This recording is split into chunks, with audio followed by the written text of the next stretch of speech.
हुआ technical computer basic course में आज एक न्यू कोर्स में मैं आप सबको वेलकम करता हूं। जी हाँ व्यूअर्स, माइक्रोसॉफ्ट ऑफिस में आज हम एक न्यू कोर्स स्टार्ट करने जा रहे हैं जो है MS ऑफिस में माइक्रोसॉफ्ट एक्सेल। तो इससे पहले हम MS वर्ड कंप्लीट कर चुके हैं, तो जो MS वर्ड सीखना चाहते हैं वो मेरे चैनल प्लेलिस्ट में चले जाएं तो वहाँ आपको पूरा कोर्स मिल जाएगा। तो सबसे पहले आज हम सीखते हैं कि माइक्रोसॉफ्ट एक्सेल क्या है, क्यों यूज़ किया जाता है। हर इस शख्स को एक्सेल की ज़रूरत पड़ती है जो कंप्यूटर यूज़ करता हो, चाहे वो जॉब करता हो या उसका कोई खुद का बिजनेस हो, चाहे आप अकाउंटेंट हैं, क्लर्क हैं, तो आपको इसकी ज़रूरत पड़ती है। कंप्यूटर ऑपरेटर है तो स्कूल कॉलेज में स्टूडेंट का डाटा एंटर करने में इसकी ज़रूरत पड़ती है। बैंकर है तो बैंक में अकाउंट होल्डर का डाटा इसमें स्टोर किया जाता है। MS एक्सेल सीख के आप अच्छे खासे कंप्यूटर एक्सपर्ट बन सकते हैं।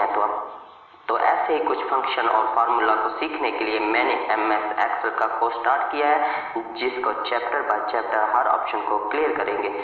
तो चलिए आज की वीडियो स्टार्ट करते हैं। तो चैनल पे न्यू है तो चैनल को सब्सक्राइब कर दें, वीडियो अच्छी लगे तो लाइक करें और बेल आइकन को दबाना मत भूलिएगा ताकि इस तरह की इन्फॉर्मेटिव वीडियो आपको डे बाय डे मिलती रहे। तो आज हम सबसे पहले सीखते हैं कि MS एक्सेल को कैसे ओपन करते हैं, ये किस तरह ओपन किया जा सकता है, इसको ओपन करने के मेथड क्या है, हमें कहाँ से मिलता है। तो मैं इसको क्लोज करता हूँ, मैं सिंपल जाऊँगा स्टार्ट बटन पे। अगर आपकी विंडो 7 है तो वो आपको इधर एक विंडो बटन मिल जाएगा, तो आपने सिंपल जाना है। अगर आपका MS ऑफिस आपके पास स्टार्ट है, माइक्रोसॉफ्ट ऑफिस आप जानते होंगे कि माइक्रोसॉफ्ट ऑफिस एक तरह का एप्लीकेशन सॉफ्टवेयर है, तो इसमें हमें सब सॉफ्टवेयर मिल जाएंगे। जी हाँ, मैंने माइक्रोसॉफ्ट ऑफिस स्टार्ट किया हुआ है तो मैंने इसको फाइंड भी कर लिया। तो मैं माइक्रोसॉफ्ट ऑफिस में सिंपल जाऊंगा तो इसके अंदर आपको माइक्रोसॉफ्ट एक्सेल मिल जाएगा। तो मैंने इसको शॉर्टकट डेस्कटॉप पे भी रखा हुआ है, तो आप इसको पिन करके इधर भी रख सकते हैं, और आप इसको विंडो 7 यूज़ कर रहे हैं तो इधर सेंड टू डेस्कटॉप भी कर सकते हैं, और आप इसको ड्रैग करके भी डेस्कटॉप पे ऐसे ले जा सकते हैं। तो मैं सिंपल इसको ऐसे भी ओपन कर सकता हूँ। मैं डबल क्लिक करूँगा तो मिनिमाइज बटन के साथ मैं इसको ओपन कर लूँगा। तो इसके बाद हम इसको ऐसे भी ओपन कर सकते हैं। उसके बाद इसको ओपन करने का एक और मेथड है, आप इधर जाएंगे Window+R का बटन प्रेस करेंगे, रन कमांड में इसको आप इजीली ओपन कर सकते हैं। आपने सिंपल इधर लिखना है एक्सेल EXCEL, सॉरी आपने सिंपल एक्सेल लिखना है और एंटर कर देना है, तो ये आपके सामने एक्सेल ओपन हो जाएगा। तो सिंपल आपको इसको डेस्कटॉप पे भी जाके डबल क्लिक करके ओपन कर सकते हो या आप इसको ऐसे भी ओपन कर सकते हो। तो सबसे पहले हम आ जाते हैं इसके इंटरफेस में। इसमें क्या क्या होता है, इसके सबसे टॉप पे इसको हम बोलते हैं टाइटल बार। उसके बाद हम टॉप पे इधर आते हैं, इसको बोलते हैं quick access tool bar. Quick access tool bar में कुछ ऑप्शन दिए हुए होते हैं, जैसे सेव का है, Ctrl+S इसकी शॉर्टकट की है, और इसमें अंडू और रीडू कहते हैं। जी हाँ, अंडू रीडू अगर आप तो कोर्स पे नहीं हुआ है तो ये आपके लिए है।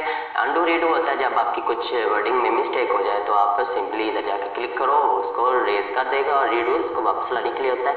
तो माइक्रोसॉफ्ट वर्ड में मैंने डिटेल में अंडू रीडू के बारे में बताया है। उसके बाद हम आते हैं नीचे हमारे पास क्या मौजूद है, इधर हमारे पास मौजूद है टैब्स। टैब्स क्या होते हैं गाइस, टैब्स इसको कुछ ऑप्शन, इसके कुछ ऑप्शन हैं, उनको ऑप्शन में डिवाइड किया गया है। तो ये इसमें सबसे पहले है फाइल, उसके बाद है होम टैब, और इसके बाद है इंसर्ट टैब। ये इसके कुछ ग्रुप्स हैं तो हम इनको ग्रुप्स की सूरत में करेंगे। होम टैब में जैसे कुछ ऑप्शन हैं, इनको हम ऑप्शन में डिवाइड करते हैं, क्लिपबोर्ड, फाउंट, अलाइनमेंट, जैसे जहाँ पे टेक्स्ट की अलाइनमेंट की जाती है, आगे नंबर्स हैं, नंबर की सेटिंग करने के लिए सेल्स हैं। तो हम इसको स्टेप बाय स्टेप हम इंशाल्लाह करेंगे। तो इसके बाद हम आते हैं, ये हमारा वर्किंग एरिया है जहाँ पे हम डाटा एंटर करते हैं। तो वर्किंग एरिया में सबसे पहले हम आते हैं, इसको बोलते हैं हम रो हेडर। तो ये 1 2 3 4 ये हमारी रो के एरिया को शो करते हैं। उसके बाद हम आते हैं इधर, ये हमारे हैं कॉलम हेडर, तो इसको हम कॉलम की सूरत में शो करते हैं ABCD, ये हमारा कॉलम हेडर है। तो इसके बाद हम आते हैं स्क्रॉल बार। ये स्क्रॉल बार क्या होता है, ये हमारे पेज को ऊपर नीचे करने के लिए होता है, इसको हम बोलते हैं वर्टिकल स्क्रॉल बार, और ये होता है हॉरिजॉन्टल स्क्रॉल बार। तो सबसे नीचे आते हैं हम, ये है शीट्स। शीट किस लिए यूज़ की जाती है, तो अगर आपका एक डाटा आपकी शीट में मौजूद है, ये आपकी शीट नंबर 1 है, ये आपकी शीट नंबर 2 है, ये आपकी शीट नंबर 3 है, तो अगर आपका डाटा इधर मौजूद है तो इधर आप yearly data, monthly data enter कर सकते हो। अपनी शीट को कोई भी नाम दे सकते हो, इसको आप जनवरी का नाम दे सकते हो, इसको आप फरवरी का नाम दे सकते हो, इसको मार्च का, या इधर आप ईयर भी मेंशन कर सकते हो। मतलब आप अपने हर ईयर का डाटा इधर मेंशन कर सकते हो। तो सबसे नीचे आते हैं हम, इधर आता है स्टेटस बार। इधर से आप अपनी शीट को जूम आउट कर सकते हो, अपनी शीट को जूम इन कर सकते हो। तो देखो हम जूम आउट करते जा रहे हैं तो आपका स्क्रॉल बार भी बढ़ता जा रहा है, तो इससे हम ऊपर नीचे कर सकते हैं। तो मैं इधर से जूम आउट कर सकता हूँ। तो उसके बाद आते हैं हम अपने वर्किंग एरिया पे। तो हम सबसे पहले आते हैं, आप देखते हैं तो आपके सामने सबसे पहले क्या शो हो रहा है, सेल। ये इसको बोलते हैं हम सेल। जैसे कि ये एक सेल है, इस पर हमने क्लिक किया तो ये एक एक्टिव सेल है। तो हर सेल का एक एड्रेस होता है, रो एंड कॉलम्स को मिला के एक सेल बनता है। जी हाँ गाइस, जैसे ए हमारी क्या है, कॉलम्स है, ए बी सी, ये हमारे कॉलम्स है। देखिए हम सिंपल क्लिक कर रहे हो तो हमारे कॉलम्स शो हो रहे हैं। उसके बाद ये रो है आपकी 1 2 3, 1 रो और ए कॉलम, इसको मिला के आपके सेल एड्रेस मिलेगा। जैसे कि ए कॉलम है और 1 रो है। तो मैंने इस पर क्लिक किया तो देखिए इसका एड्रेस हमारे सामने आ चुका है। जैसे हम किसी सेल पे जाएंगे तो उसका सेल एड्रेस हमारे सामने आ जाएगा। जैसे कि ये सी कॉलम और 6 उसकी रो है। जैसे देखिए ये C6 ये आपके सेल का एड्रेस है। तो हाँ, इस माइक्रोसॉफ्ट एक्सेल की मजे की बात ये है कि इसमें जब कोई फार्मूला वगैरह लगाए जाते हैं तो सेल एड्रेस को ही यूज करके लगाए जाते हैं। तो सबसे पहले आपको सेल एड्रेस को समझना जरूरी है कि सेल एड्रेस क्या होता है। आप किसी भी सेल पे जाओ तो उसका एड्रेस ऊपर आपके सामने शो हो जाएगा। उसके बाद ये फार्मूला बार है, आप इधर कोई फार्मूला लगाते हो, आप इधर कोई अकाउंटिंग करते हो तो आप इधर कुछ भी लिखोगे तो फार्मूला बार में आपका वो टाइप हो जाएगा। तो सिंपल गाइस, ये था हमारा MS एक्सेल का इंटरफेस। तो हम फाइल में जाते हैं। फाइल में भी कुछ ऑप्शन है। जैसे हमने कोई फाइल सेव करनी है तो इधर हम फाइल में जाके वो फाइल का डाटा एंटर करेंगे। मैं इधर कुछ भी लिख रहा हूँ, जैसे मैं इधर लिख रहा हूँ 1 और मैं इसको नीचे आने के लिए मैं क्या प्रेस करूँगा, एंटर। तो मैंने 2 लिखा। तो हमने आगे अगर जाना हो तो राइट साइड पे तो हमने टैब प्रेस करना है। ये देखो मैं टैब से आगे जा रहा हूँ। तो अगर मैंने नीचे इधर जाना है तो हमने एंटर प्रेस करना है। आप माउस क्लिक करके भी। तो इसके बाद ये मैंने 1 2 लिखा है तो इन दोनों को मैंने माउस की लेफ्ट क्लिक के साथ सेलेक्ट किया और मैं कोने पे आया हूँ और जैसे ही प्लस का निशान बना मैं इसको इसे नीचे ड्रा कर सकूँ जितनी मुझे अकाउंटेंट चाहिए। देखिए ये मैं जैसे जैसे नीचे जा रहा हूँ तो मेरे साथ ये टाइप हो रहा है। तो ये देखिए 1 2 3 4 5 6 8 9 10 11 12। तो हमारे पास सीक्वेंस 1 2 मैंने उसको एक सीक्वेंस दिया है, उसी सीक्वेंस से आपकी अकाउंटिंग इधर ऐड हो गई।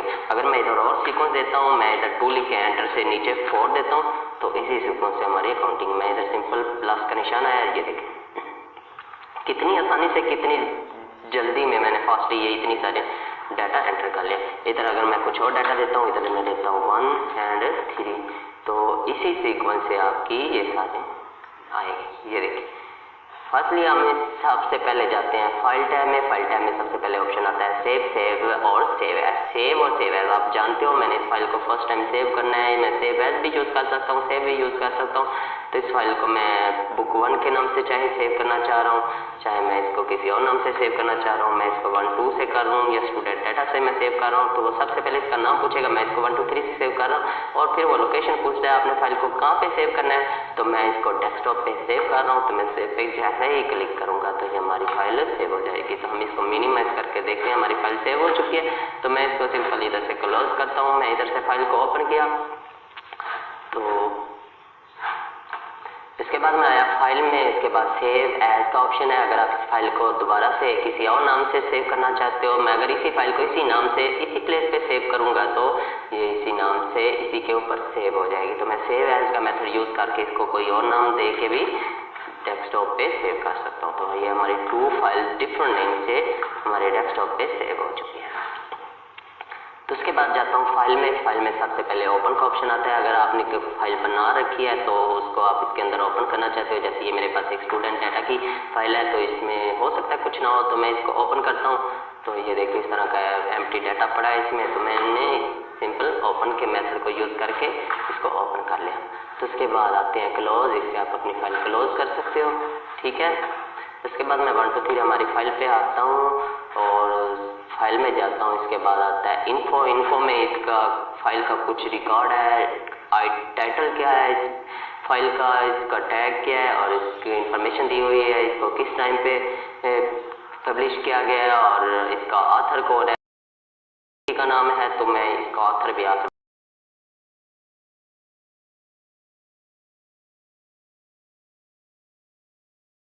जाते हैं रिसेंट में जो रिसेंटली हमने फाइल्स ओपन की हैं, जिन पे हमने काम किया, वो ओपन हो जाती है। तो इसके बाद न्यू पे क्लिक करते हैं, तो इधर आप न्यू फाइल ले सकते हो। ब्लैंक वर्कबुक लेनी है तो अपने ब्लैंक पे क्लिक करना है, तो आपके सामने ब्लैंक वर्कबुक आ जाएगी। उसके बाद जाते हैं हम प्रिंट पे। इधर से आप अपनी कोई फाइल को प्रिंट दे सकते हो। ये देखिए हमारी जो फाइल है वो इस तरह हमारे पास शो हो रही है, इसी तरह ही प्रिंट आएगी। तो आप सिंपल प्रिंट पे क्लिक करोगे, आपको कितनी कॉपी चाहिए आपने इधर मेंशन करना है। आपको 2 चाहिए, 3 चाहिए, 4 चाहिए, 1 चाहिए। तो मैं MS वर्ड में इसका टोटली प्रिंट का लेक्चर दे चुका हूँ। तो आप उधर मेरे चैनल में प्लेलिस्ट में जाके Microsoft word computer basic course से एक प्लेलिस्ट मौजूद है, आप उसमें देख सकते हो। तो आप सिंपली इधर प्रिंट पे क्लिक करोगे तो आप इस फाइल को प्रिंट कर सकते हो। तो ठीक है, उसके बाद हम जाते हैं सेव एंड सेंड। इधर से आप ईमेल को सेंड कर दी, आप ईमेल सेंड कर सकते हो, सेव टू वेब पेज पे कर सकते हो। इसके बाद आप इसको PDF में क्रिएट कर सकते हो। इसके बाद इसकी कुछ हेल्प्स हैं, अगर आप ऑनलाइन इसमें से कुछ हेल्प लेना चाहते हैं तो इसके कुछ ऑप्शंस एंड सेटिंग्स हैं। इसके बाद इसको एग्जिट करने का ऑप्शन है, आप इधर से भी एग्जिट कर सकते हो, आप इस क्रॉस के बटन से भी एग्जिट कर सकते हो। तो हम फाइल टैब आज हम इसका इंटरफेस टोटली सीख चुके हैं। उम्मीद है आपको समझ आई होगी।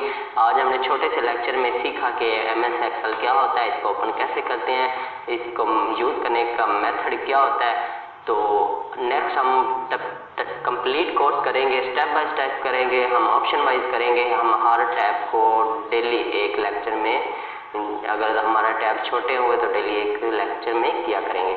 तो वीडियो अच्छी लगे तो लाइक करें, चैनल पे न्यू है तो सब्सक्राइब करें और बेल आइकन को दबाना मत भूलिए, ताकि इस तरह की इन्फॉर्मेटिव वीडियो आपको डे बाय डे मिलती रहे। तो अपना ख्याल रखिएगा, दुआ में याद रखिएगा। आज के लिए इतना ही, अल्लाह हाफिज़।